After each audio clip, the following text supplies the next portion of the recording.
Hi, I'm Linda Lee Ratto, and the topic today is emotional intelligence. That phraseology was coined by Dr. Daniel Goleman, Goleman, a couple of decades ago now.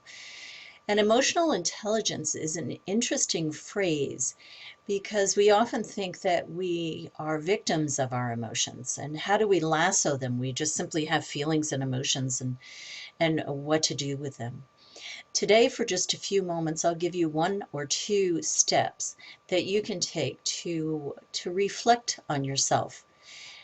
Ask yourself the first question, are you always reactive lately? That means reacting an event or reacting towards your emotions rather than being proactive.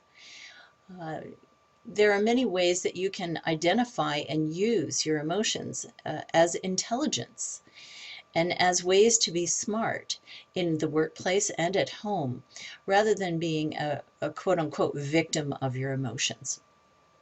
So I'm going to ask you right now to take a piece of paper, sit back with this paper, and just take a big breath and identify the fact that if you are being reactive most of your time, or in special circumstances, particularly at work or at home or with a partner or a child, then you may be stuck in the grief process.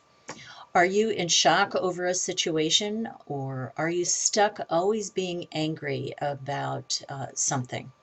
And these anger emotions come up all the time? Or are you just skipping over life and denying everything that's going on, and it's becoming emotionally upsetting to you and you can't even identify what's going on? Or are you simply sad and blue a lot of the time?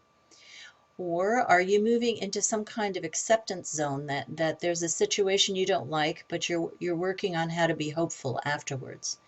Identifying where you are in your emotions about a setting that is not working for you is the first step in helping you become emotionally intelligent.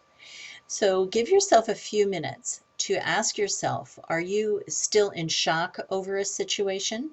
Shock, denial, anger, sadness, acceptance, or hope? Where are you? The unhealthy part of not coping with your emotions, not working through your emotions and using them to your advantage, is being stuck in your grief process. And by grief process, I simply mean that you don't like what's going on in a situation in your life.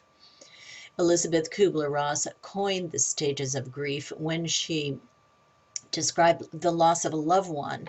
But I have come to understand in my work as an educator, former principal, and now author of 15 books, that we become stuck all the time in our emotional unintelligence by staying in one or more of the phases of grief over a situation, whether it be your workplace has changed and you're now thrown into a situation that really puts you in the grief process, or you've experienced some change at home.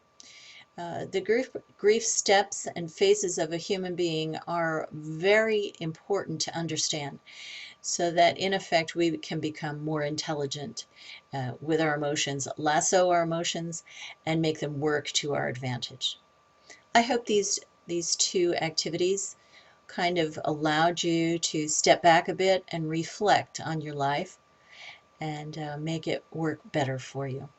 Thank you. For more information, you can go to my website, lindaleeratto.com, ratto.com. Thank you.